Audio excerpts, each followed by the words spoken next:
A police officer was on night patrol when his SUV got stuck in the mud. Frustrated and cold, he reached for his radio until he heard barking. Not one, but 3 tiny German Shepherd puppies emerged from the rain, soaked and shivering. They didn't bark at him. They barked past him, and then they ran. When he followed them into the woods, what he found would change his life forever. A mother German Shepherd tied to a tree with a frayed rope, barely alive, and beside her, a crumpled note that read, "She saved my life. I couldn't save hers." Why had she been left behind? Who wrote the note? And why did this officer feel like he was meant to find them? Like something or someone was guiding him to this moment? What happened next will make you cry and believe in second chances again. Maple Hollow had never looked darker. A cold autumn storm swept across the sleepy Washington town, hammering pine trees and flooding gravel roads. Rain poured in steady sheets, bouncing off rooftops and soaking the uneven terrain on the outskirts of the national forest. The storm had rolled in fast enough that by the time Officer Luke Marshall turned his patrol SUV off Route 14 and onto the winding back road of Pine Brook Trail, visibility had dropped to nearly zero. Luke, 34, sat tense behind the wheel. Tall, with a lean frame shaped by years of fieldwork, he had the quiet presence of a man who had seen more than he said. His brown hair was cropped short beneath his patrol cap, and his square jaw was clean-shaven, but shadowed by stubble after a long shift. His uniform was still crisp despite the rain that had seeped in through the cracked window. But it was his eyes, calm, gray, and distant, that told the real story. They were the eyes of someone who carried a wound no one could see. Luke had once been someone else, a husband, a father.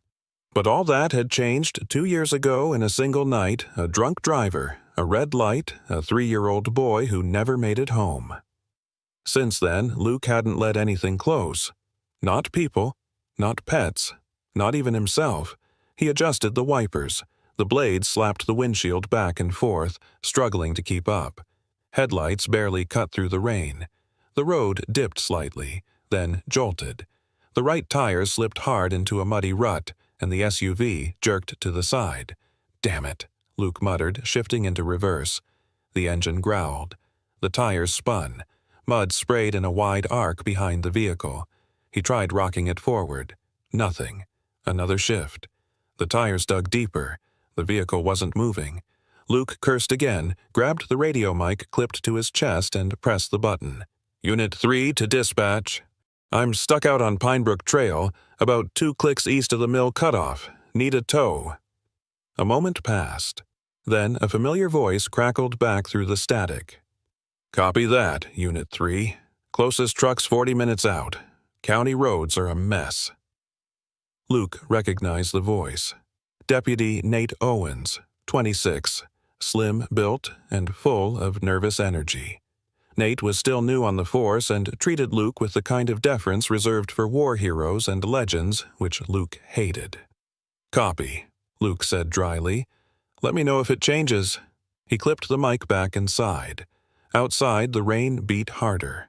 Luke pushed open the door and stepped out. Mud sucked at his boots instantly, rising to the ankles. The chill sliced through his jacket as he grabbed the flashlight from the passenger seat. The forest ahead was dense. Ancient pines loomed like sentinels. Their trunks disappeared into fog and shadow. Luke swept the beam of light along the edge of the road. Nothing. Then barking. Not one bark, 3. High-pitched, sharp, urgent, like a chorus. He turned his head, aiming the flashlight toward the sound. There, just past the tree line, stood 3 tiny German Shepherd puppies. Soaked to the bone, their fur matted and clinging to their thin bodies. They couldn't have been more than 5 weeks old. One was the smallest, with big round eyes and a pointed snout. It barked the loudest, almost non-stop scout. It stood its ground, tail stiff, ears perked halfway up, determined. The second was the biggest, taller than the others, with stronger legs and alert posture bolt. It ran ahead and back in bursts, nudging the others forward and scanning the trees like a little guard. The last had a floppy ear, a slight limp, and the softest expression muffin. It whimpered softly and looked back at Luke like it was asking for something more than help, like it remembered something long lost.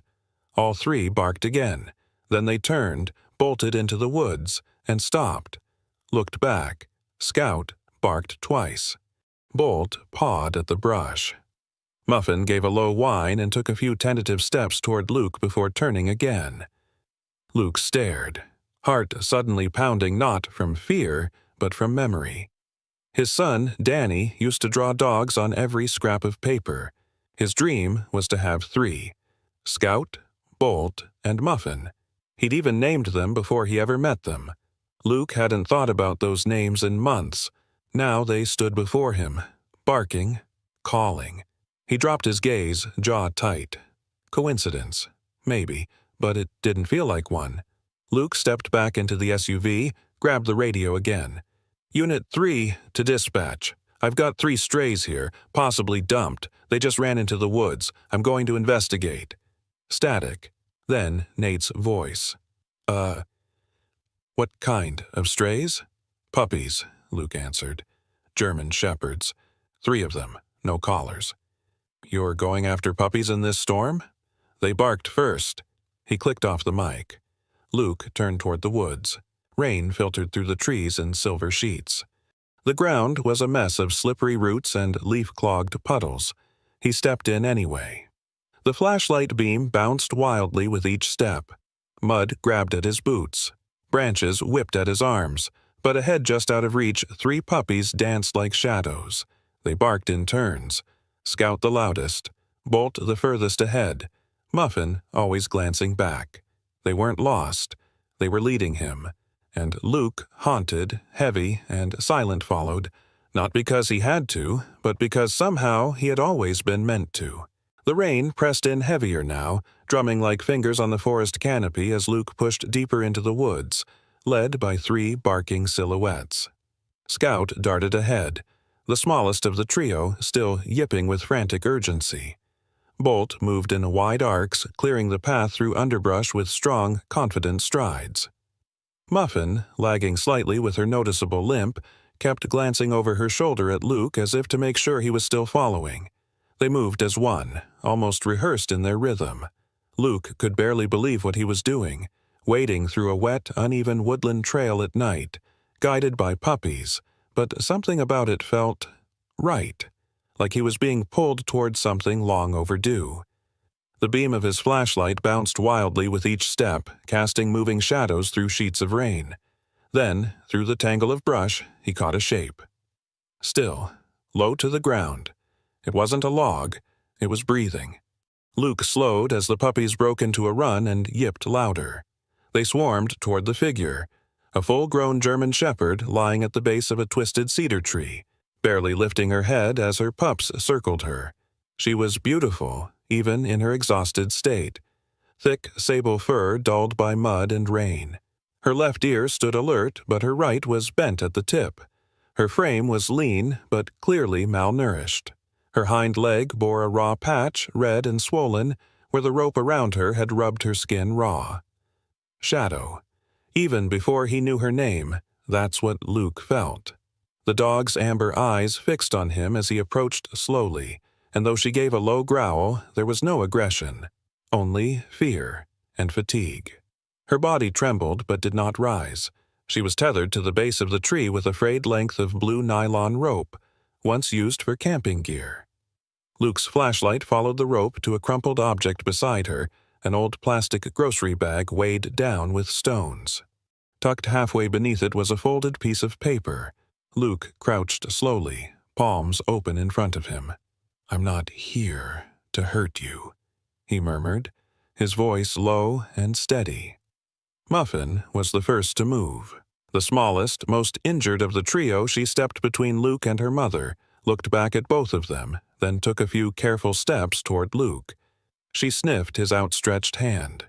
Then, without hesitation, nudged her damp forehead into his palm. He exhaled. Scout yipped twice and pressed himself against Shadow's side, licking her cheek. She gave a soft, hoarse whimper in response. Bolt trotted the perimeter, circling Luke, then circling Shadow, then looping around again as if positioning himself between them both. Protective. Alert.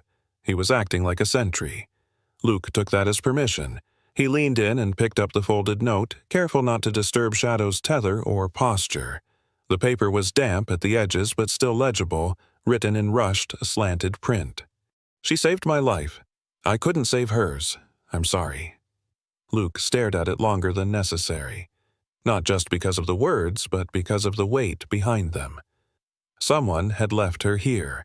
Not because they didn't care, but because they thought they had no choice. His flashlight flickered once, then steadied. Shadow's eyes never left him. Luke knelt, slowly extending a hand. "Let me help." She didn't move, but she didn't growl again. Scout nuzzled against her belly. Muffin settled beside Luke's leg, pressing into him like she belonged there. Bolt sat on his haunches, water dripping from his muzzle, eyes fixed on Luke as if waiting for instruction. Luke reached into his jacket pocket and pulled out a multi-tool. With careful fingers, he leaned toward the base of the tree and began cutting the rope. Each slice brought a small shiver from Shadow, but she stayed still. When the last strand gave way, the tension in her hind leg eased and she slumped slightly, as if gravity had released her from an invisible chain. She whimpered, long, low, broken. Luke slipped off his coat, heavy with rain, and draped it over her back. She didn't resist. The puppies curled in close, forming a tight bundle of fur and breath. Luke pressed the button on his shoulder mic. "Unit 3 to dispatch." Static, then. "Go ahead. I found them. 1 adult shepherd, 3 pups. Abandoned in the forest. Adult has injured abrasions on hind leg. Signs of malnutrition, slight infection. Requesting immediate veterinary assistance and animal rescue unit." A pause. Then Nate's voice again, this time more serious. "Copy that. Vet's on standby. Sending GPS location now." Luke stood slowly, wiping rain from his brow, and looked around the clearing. There were no signs of shelter, no bedding, no food or water. Whoever left her hadn't meant for her to last long. He glanced back down. Shadow's eyes were half closed now. But as Luke bent to check the wound more closely, she opened them again and looked at him differently this time. Not with fear, with something closer to trust. He exhaled softly and knelt beside her once more. "You've done enough, girl. Let me take it from here." Scout licked her muzzle again. Muffin nuzzled her mother's side. Bolt stood sentinel at the edge of the clearing, his gaze sweeping left to right like a watchman. They had found him. But maybe he was the one who needed saving. The rain had lessened by the time the rescue van pulled up outside the Maple Hollow Animal Wellness Center, but the clouds still hung low like a wet woolen blanket over the town. Morning hadn't yet broken through, and a thin veil of fog curled around the building's modest brick frame. The center sat at the edge of a wooded trail, quiet and unobtrusive, with a small fenced yard to the side and a hand-painted sign hanging above the door, its letters faded by time and weather. Luke climbed out of the passenger seat and adjusted the collar of his now damp uniform. Shadow lay curled in a blanket inside the kennel crate, her head resting protectively atop Scout and Muffin, while Bolt sat alert by the gate, muscles tense despite his exhaustion. Luke had insisted on riding in the back with them the whole way, his presence helping keep the family calm. As the van doors opened, Tracy Miller, the lead rescue coordinator, stepped out from the front office, clipboard in hand. A woman in her early 40s, Tracy had a compact build, short chestnut hair pulled into a bun, and sharp, assessing eyes that seemed to take in everything at once. She was dressed in worn jeans, a green waterproof jacket, and muddy boots. Years of working with injured, neglected animals had carved her into someone both efficient and quietly compassionate. "We got your call just after sunrise," she said, voice calm but curious as she approached. 3 pups and a mom, right? Found tied in the forest. She's weak but stable. The leg's going to need antibiotics, maybe some light sedation if she starts resisting," Luke replied, stepping aside as the team opened the crate. Tracy gave a soft whistle. Well, look at these little warriors. Scout crawled forward first, sniffing the new environment cautiously. Muffin stayed tucked under Shadow's chest, while Bolt stood stiff-legged, placing himself between the others and the approaching staff. "He's protective," Luke said, watching Bolt's raised hackles. "Won't bite, but he's watching everyone like a sentry." Shadow shifted slowly, her amber eyes following every movement. Luke knelt beside her and rested a hand gently on her side. "It's okay, girl. They're here to help." Scout gave a small bark. Muffin peeked out from under her mother's fur. Bolt's ears twitched, but he didn't growl. Luke stood, his boots squelching against the wet gravel. "I'll be back to check on them." "You always say that," Tracy said with a smirk, "but you actually mean it." As Shadow and her pups were carried inside, Luke followed close behind, only leaving once the dogs were settled in an isolated recovery room lined with warm blankets and a space heater. He turned one last time to look through the glass. Shadow had laid her head back down, finally allowing herself to sleep. Scout curled against her belly. Bolt sat against the corner, watching the door. And Muffin. Muffin had wandered halfway across the room and was staring curiously at a metal bowl, paw tapping it lightly, tail wagging once. Luke smiled and headed for the exit. He returned the next morning, and the next after that. Shadow began to eat again on the third day, slowly lapping at the wet food Tracy provided, but she still wouldn't let anyone near her except Luke. Scout would run to greet him the moment he entered, barking in excitement, tail wagging fast enough to blur. Bolt, though cautious, allowed Luke to kneel beside him without bristling. Muffin, to everyone's surprise, had taken to wandering the lobby of the center, curling up in the corner when visitors arrived. That's where she was when Penny Blanchard first came in. Penny was small, maybe just above 5 feet tall, with a frame like a sparrowfrail but never still. Her white hair was pinned into a neat low bun beneath a wide-brimmed felt hat, and her oversized coat flapped loosely around her legs. She carried a cloth tote bag bursting with folded towels, leashes, and jars of homemade dog biscuits. Penny had been a retired librarian for over a decade, but these days she spent her time volunteering at the shelter and knitting blankets for old dogs. Her voice, when she spoke, was crisp and full of opinion. "Is this the shepherd I keep hearing about?" she asked Tracy, eyes narrowing as she approached the recovery window. "Came in 4 nights ago. Officer Marshall found her," Tracy said, nodding toward Luke, who was crouched near the crate, offering Shadow his hand. Penny stepped forward, cane tapping gently with each step. When she reached the glass, she leaned in and exhaled. "Lord have mercy." Luke turned toward her. "You know her?" "Not by name, but I've seen her." Penny's brow furrowed. "Used to walk past the South Trail near the logging road. Quiet man lived out there in a tarp shelter, barely spoke, but the dog, always at his side, never left him." Luke stood. "What did he look like?" "Late 30s, maybe. Medium build, dark hair, beard. Always wore a black military jacket. He'd nod when I passed, but he never said much. Had the eyes of someone who carried ghosts." Luke processed this quietly. "Did you ever get a name?" She nodded slowly. "He said it once when I asked about the dog. Shadow, he called her. Then said, 'She's saved me more times than I can count.' I asked who she belonged to, and he said, 'We belong to each other.'" She tilted her head. "He told me his name was Eli. Eli Turner." Luke's heart thumped harder. He scribbled the name down. Tracy looked between them. "You think he left her?" "I don't know," Luke said, "but I intend to find out."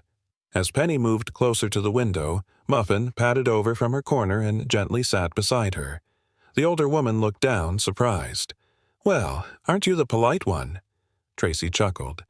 "She does that every time you come in. I think she likes your cane." "Or maybe she just knows who she can trust," Luke added. Scout, on the other side of the glass, pressed his nose against it, tail wagging rapidly. Bolt didn't move but gave a low, brief huff as if registering the shift in energy. Luke leaned forward, hands in his pockets, eyes on Shadow. "They're not just dogs," he said quietly.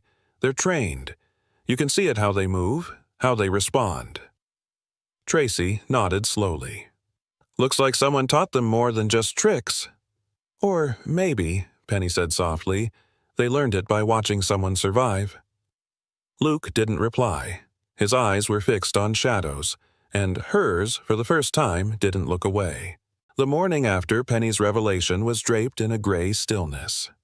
Maple Hollow lay under a muted sky, the clouds casting long shadows through the evergreens like fading memories. The air held the earthy scent of pine needles, rain-soaked moss, and something more elusive, something like remembrance. Officer Luke Marshall stood beside his police cruiser parked at the edge of the old service trail just north of town. The path before him, barely more than a foot-worn groove through the underbrush, had likely been forgotten by all but a few. He adjusted the strap of his field jacket and looked toward the woods. Beside him stood Deputy Nate Holloway, a rugged man in his early 40s with a scruffy brown beard, buzzed hair, and the kind of build you'd expect from someone who once played college football. His uniform was rumpled, and he always looked like he'd just woken up from a nap, but his instincts were sharp. Nate had been Luke's partner for 6 years, and was the kind of friend who never asked too many questions but always had your back when it mattered. "You sure this is the right trail?" Nate asked, peering into the dense woods. Penny said South Trail, just past the logging road. Said she saw him walking a black dog here, Luke replied. "Man's gotta be half ghost, living out here." Luke opened the rear door, and Shadow stepped out slowly, her steps tentative. Her coat had begun to regain its sheen, and her ribs were no longer visible under her sable and silver fur, but her limp remained. Scout, Bolt, and Muffin followed close behind, their tails low, ears alert. It wasn't the kind of terrain that welcomed strangers. Luke let the dogs lead. The pine forest swallowed them whole as they walked. There was no bird song, only the soft crunch of twigs beneath their boots and paws. The deeper they went, the more the path seemed to vanish, replaced by memory and instinct. They found the old camp after a half-mile. It wasn't much. Just a scorched outline of a lean-to and the blackened remnants of a tarp hanging from a tree. The fire had happened a while ago, weeks, maybe months. Moss had begun creeping up the charred wood, and ash had settled into the soil like it belonged there. But the scent was still faintly there. Soot, rust, and sorrow. Shadow froze a few feet away. Her tail dropped as she approached the site. Her nose twitched and she let out a low, mournful whimper.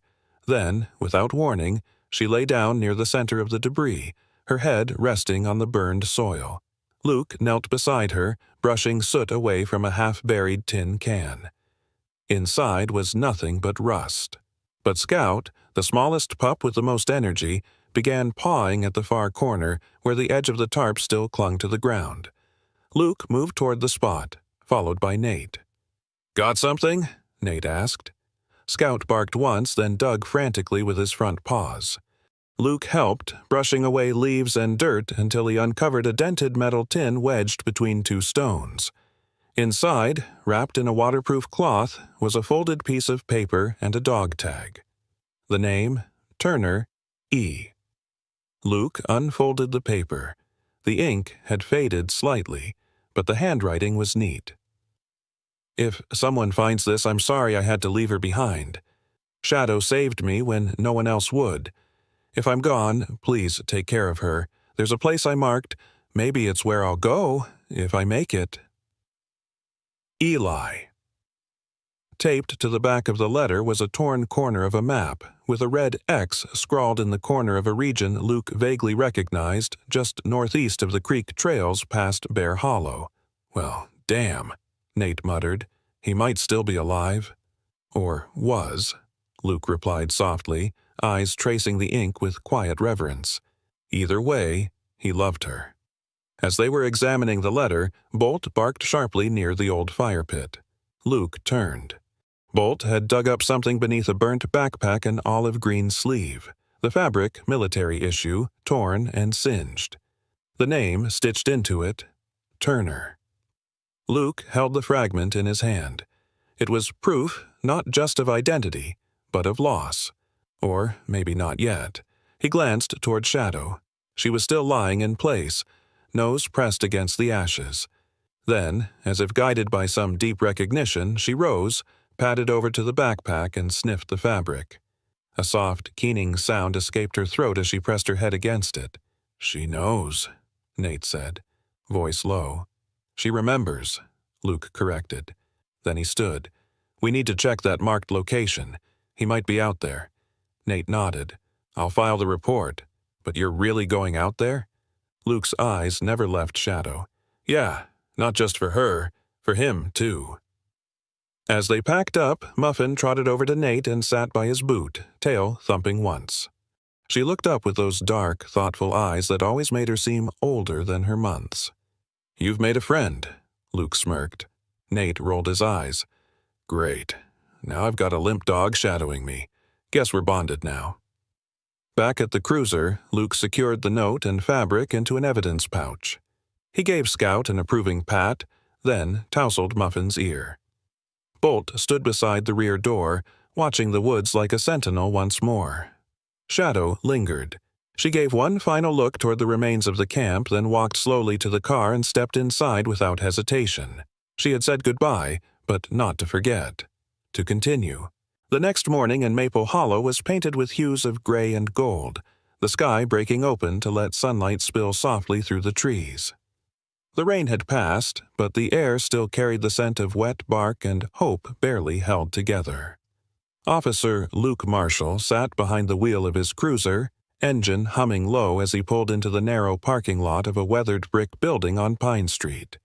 A sign above the door read, "Dr. Harold Wilkes, PTSD and Trauma Recovery Specialist." The edges of the letters were faded, but still legible. Luke killed the engine, stepped out, and looked into the back seat. Bolt was pacing slightly, tail flicking. Scout sat straight, ears alert.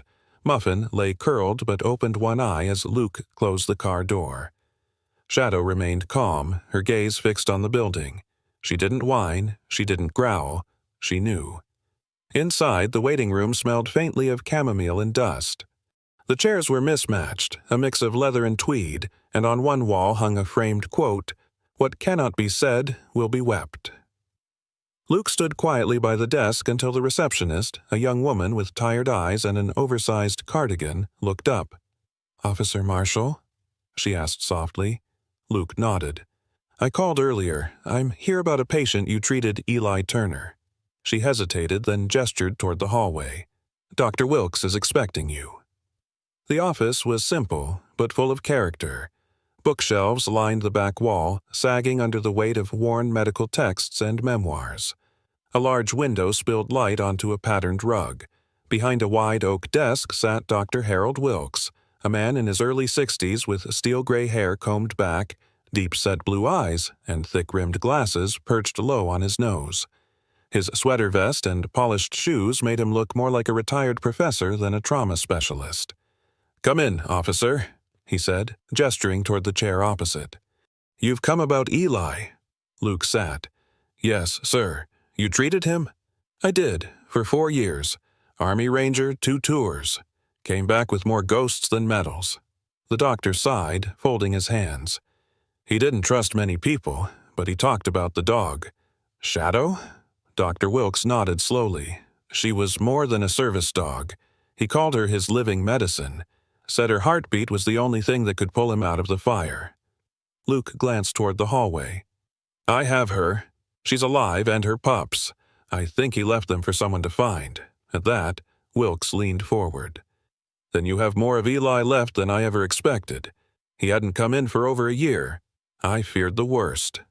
"Do you have anything that might help me find him?" Luke asked, his voice steady.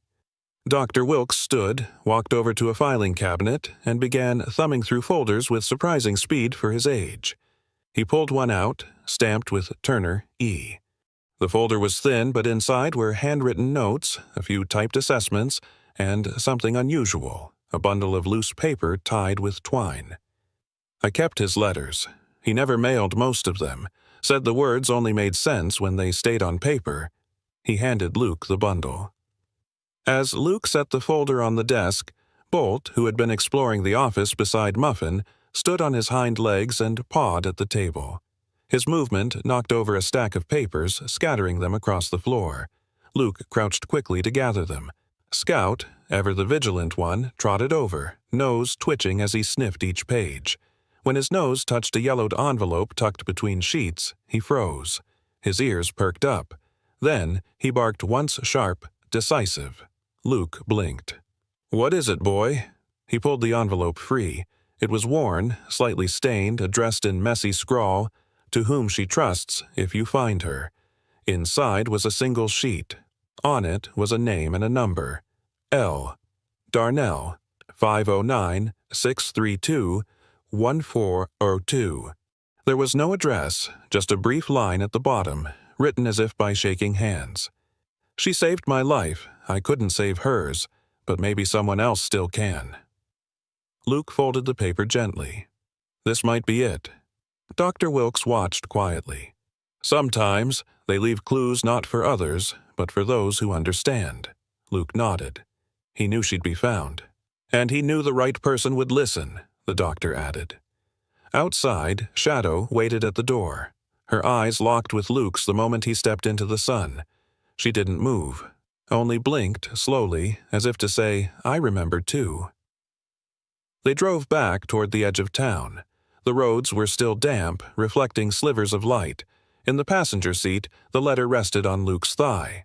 The dogs had all settled in the back, but Scout kept his head close to Luke's shoulder.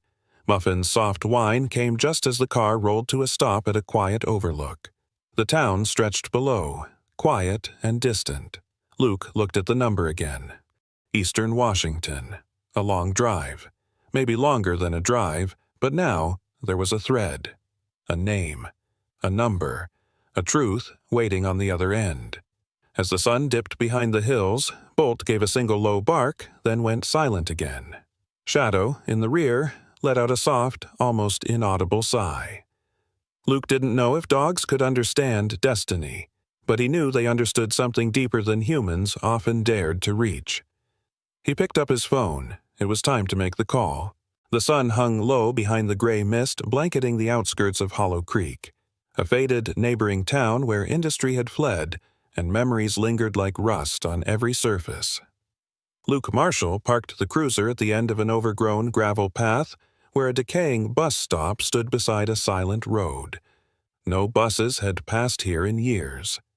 Inside the shelter of peeling tin and broken glass sat a man who looked like he had been carved out of forgotten time. Eli Turner. He was hunched over, arms wrapped around himself despite the mild weather. His once muscular frame was now gaunt, his skin pale beneath a layer of grime. Long strands of gray-streaked hair fell across a hollow face. His cheeks were sunken, and his eyes, dull green, once fierce, were lost in the middle distance. Luke approached slowly, careful not to startle. "Eli?" he called softly. Eli blinked, as if awakening from a dream. His lips parted, but no sound came. Luke crouched, resting on one knee. "I've been looking for you." Eli's voice came out dry, a cracked whisper. "Why?" Luke didn't answer with words. Instead, he turned slightly and nodded. From behind the cruiser, Scout emerged, first tail stiff, ears perked. He barked once, sharp and certain, then sprinted toward Eli like a bullet of fur and joy. Eli flinched, but Scout leapt lightly into his lap, licking his chin with such insistence that Eli couldn't push him away. Then came Muffin, his gait a little off as always, tongue lolling, eyes soft. He walked straight to Eli and gently nudged his hand. Eli, trembling, let his fingers fall against the pup's warm fur. Bolt was last larger, steady, moving in a wide circle before settling protectively at Eli's back. Eli blinked at them, his body shaking. "No, this isn't real," he murmured. "They're gone." Luke swallowed. "They're here, Eli, and someone else came too." Eli looked up, eyes wide. Then she appeared. From behind the trees came Shadow.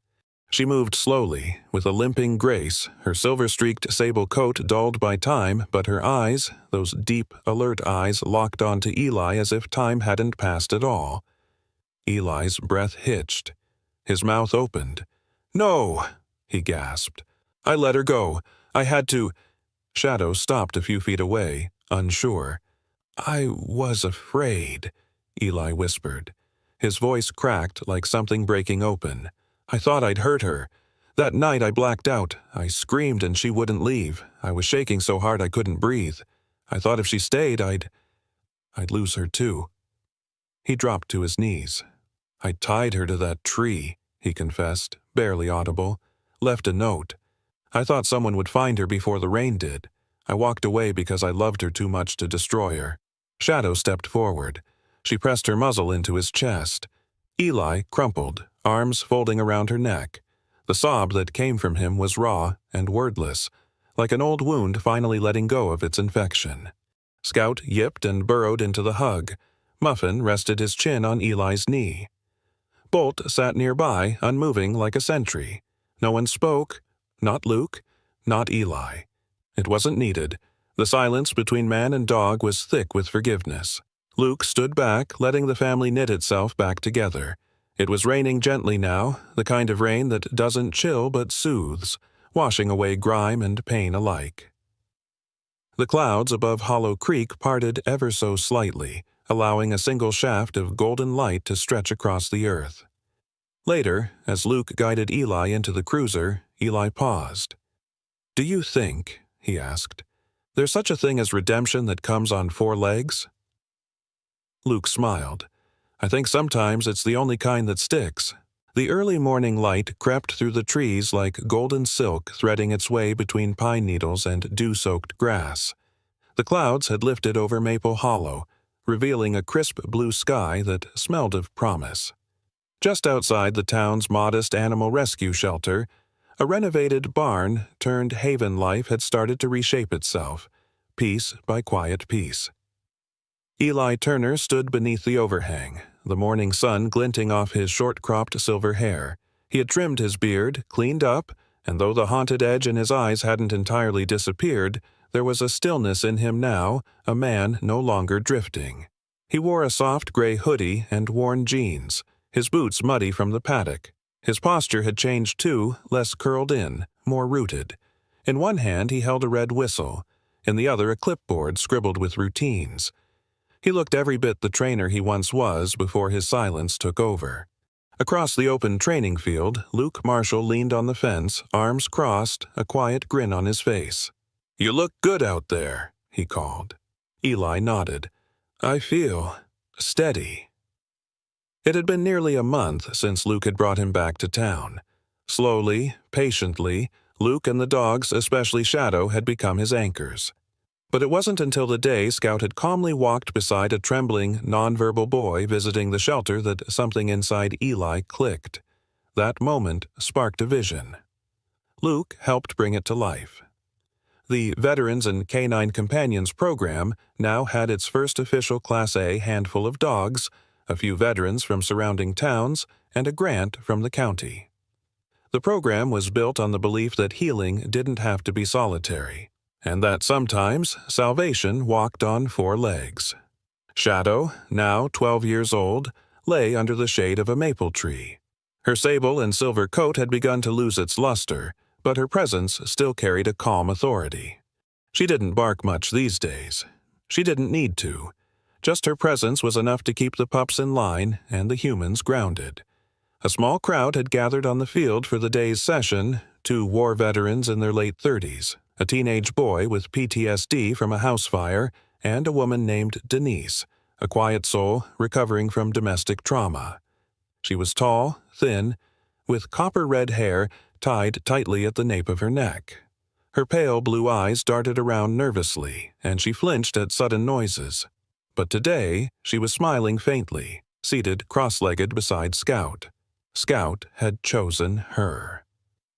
The little German Shepherd pup, still the smallest of the 3, now 9 months old, had developed a gift. He was calm, intuitive, and had a 6th sense for vulnerability. He nudged Denise's palm with his nose, then curled beside her like he'd been waiting his whole life for that moment. Eli watched with quiet awe. Behind them, Bolt ran drills with Deputy Nate Owens, a tall, barrel-chested man in his early 40s with a blunt haircut and a booming laugh. Nate had adopted Bolt 2 weeks prior, unable to resist the pup's relentless energy and sharp mind. "Come!" Nate shouted, and Bolt darted across the field like a streak of shadow. His ears were sharp, his tail straight. He launched into a perfect sit at Nate's feet. "You're gonna be a legend," Nate chuckled, giving him a liver treat. "We'll have you sniffing out more than donuts in no time." Muffin Sweet, clumsy Muffin trotted up beside Eli and sat at his heel. He was the most affectionate of the trio, ears always lopsided, eyes full of open devotion. He hadn't left Eli's side since the day they returned together. At night, he slept by Eli's bed. During the day, he became a quiet comfort, especially during therapy circles. In fact, when the group had shared stories the night before, it was Muffin resting his chin on Denise's knee that helped her finally speak. Luke approached with a folded flyer in hand. "State reps coming next week. Word's getting around about the program. They want to feature you in the paper." Eli chuckled dryly. "Me? I'm just the guy who was found in a bus stop." Luke shook his head. "You're the reason this exists." Eli looked across the field. Scout still lay next to Denise. Bolt was now playing tug-of-war with Nate and winning. Shadow was half dozing but lifted her head to watch everything unfold like an old soul taking attendance. Muffin leaned his head against Eli's thigh. "You were right," Eli said softly. "They're not just dogs. They're family," Luke replied. Inside the barn, a new space had been cleared. Mats lined the floor. Posters explained body language in dogs and veterans alike. On one wall, Shadow's paw print had been pressed into a ceramic tile above the words, "Lead with Loyalty." Every week, more people signed up. Some came broken. Others came empty. All left with a little more hope. Eli led the next round of training, whistling commands as Scout showed a new dog how to heel. Denise stood by, eyes brighter now. She was asking questions. Nate gave high fives to another veteran. Muffin fetched a chew toy and dropped it in front of a child visiting from the local youth shelter. And Shadow watched, her gaze calm, satisfied. Later that evening, as the sun dipped below the hills and cast the whole shelter in amber light, Eli sat on the porch with Luke. Shadow lay at their feet. Scout, Bolt, and Muffin wrestled in the grass nearby. "Feels like this place was always meant for them," Eli murmured. Luke nodded. "And for you." "No," Eli said, reaching down to scratch behind Shadow's ear. "It was meant for us." The porch fell silent again, but it was the kind of silence filled with belonging. For the first time in years, Eli Turner had a home. Sunlight filtered gently through the red and gold leaves of early fall, casting a warm glow over the newly built wooden sign that read, "Shepherd's Haven, a place where healing walks on four legs." The grand opening of the center had drawn dozens from the surrounding county's veterans, families, volunteers, even curious children, all gathered on a field dotted with folding chairs and paper streamers flapping in the wind. Luke Marshall stood off to the side of the main podium, uncomfortable in his pressed shirt and stiff leather boots. He scratched at the collar absently. A row of cameras and local reporters had their lenses trained on the platform, where a smiling city councilwoman was giving the final remarks. But Luke's attention wasn't on her. It was on the three familiar furballs tearing across the lawn. Scout darting between legs like a furry missile, Bolt leaping in full gallop toward a makeshift agility course, and Muffin loping along behind, tongue wagging, tail flicking with lazy joy. A little girl's laughter rose above the crowd. "Go! Muffin, go!" The girl, no more than 6, wore a sunflower yellow dress, slightly too big, and scuffed sneakers with stars drawn in marker. Her name was Lacey, and she had come into Luke's life just 3 months ago after a visit to a foster center led to an unexpected connection. Her hair was a messy halo of brown curls, and her spirit, fierce in a way that only the deeply wounded can be. She didn't talk much, but when she did, her words were soft and chosen like gems from a pile of stones. Now, she chased Muffin in zigzags across the grass, her laughter trailing like music. Muffin had become her guardian, always lying curled beside her bed at night, following her to the therapy rooms and barking once whenever a loud noise made her flinch. Near the stage, Deputy Nate Owens adjusted the tiny vest on Bolt dark blue with white lettering. K-9 Officer in Training. Nate, as usual, looked slightly disheveled despite the occasion black shirt half untucked, buzz-cut hair flattened on one side, but his grin was genuine as he leaned down to pat Bolt's head. "Not bad for a mutt, huh?" Bolt barked once in response and promptly trotted off toward the crowd of children gathering near the entrance. There, Scout had taken on the role of an enthusiastic guide. The kids followed him as he weaved through painted paw print signs, stopping at each exhibit, a memorial stone, a garden of planted dog tags, the therapy room windows, barking softly and wagging his tail like a schoolteacher at recess. Each time the children veered in the wrong direction, Scout barked sharply and returned to the path until they fell in line again. It was hilarious. It was heartwarming. It was perfect. Luke turned as the MC called his name. Applause rose, but he waved it off modestly as he stepped up. The microphone wobbled. He steadied it and cleared his throat. "I don't deserve this recognition," he said, voice steady but humble. "I just followed the barking." There was laughter, light and genuine. "I followed a sound in the woods that night, and it led me here. To Shadow, to her pups, to Eli, to all of you, and now, to Lacey." He looked toward the girl. She paused, blinked at the sound of her name, then ran up to the front. Muffin followed and sat beside her protectively. Luke continued. "They saved me more than I saved them. Every single bark was a step toward something I didn't even know I was missing." From the front row, Eli Turner sat quietly beside a stone bench. He looked different now, still thin, but no longer gaunt. His beard was trimmed, his old eyes alert, even warm. He wore a neatly ironed olive-green shirt, sleeves rolled up, a leather-bound notebook in his lap. Shadow lay beside him. She had aged her coat now more silver than sable, her movements slower, her breaths deeper, but her gaze was calm, even proud, as if she were watching the children with the patience of a grandmother who had already seen the worst and now treasured the peace. Eli reached down, running his fingers through the fur between her ears. "You did good, girl," he whispered. A breeze passed. The ribbon was cut.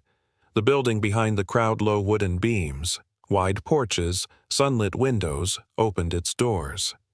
Shepherd's Haven was no longer a dream. It was real. By afternoon, the field was full of life therapy dogs rolling in the grass, veterans sharing stories over barbecue, children drawing chalk paw prints on the sidewalks. Eli was surrounded by a few young soldiers from the VA. They were listening as he explained the stages of trust building between PTSD patients and their service animals. His voice was soft but firm, and his hand never left Shadow's back. Inside the main hall, Luke carried Lacey as she grew sleepy. Her arms wrapped tightly around his neck, and he felt the weight of something heavier than her small body. Trust. Shadow had taught him that, too. Behind them, Scout nosed the door open to lead a group into the kennel wing. Bolt barked at a balloon tangled in a tree. Muffin settled down under the bench where Lacey now dozed in a warm sunbeam.